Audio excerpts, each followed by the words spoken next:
नमस्कार मित्रांनो, आपण ब्रह्मगिरीचा ट्रॅक सुरू केलेला आहे. तर आपण ह्या पॉईंटवर आलेलो आहे. त्या पॉईंटवर आपल्याला इथं ह्या काठ्या मिळतात रेंटनी. ब्रह्मगिरीचा जो ट्रॅक आहे तो खूपच आनंददायी होणार आहे.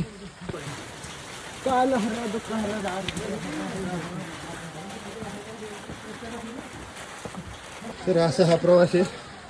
आपण आता वरती आलो आहे ब्रह्मगिरीच्या.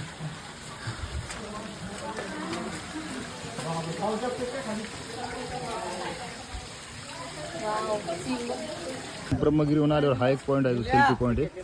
आणि इथून असं वरती आपल्याला जायला रस्ता आहे. पण आपण त्या साईडने जाणार आहे आणि इकडे एक पाण्याचं तळ आहे. ते तळ पाण्यासाठी जातो आपण. ते उभारतं पण या साईडने खाली न जाता त्या इकडून ट्रॅक सुरू केला आहे. हा सुद्धा वरतीच जातो आहे मंदिराकडेच. तेव्हा इकडून जातो आपण. हां पुढे किल्ल्याचे अवशेष. तर माझ्या मित्राचं म्हणणं आहे की या ठिकाणी किल्ला होता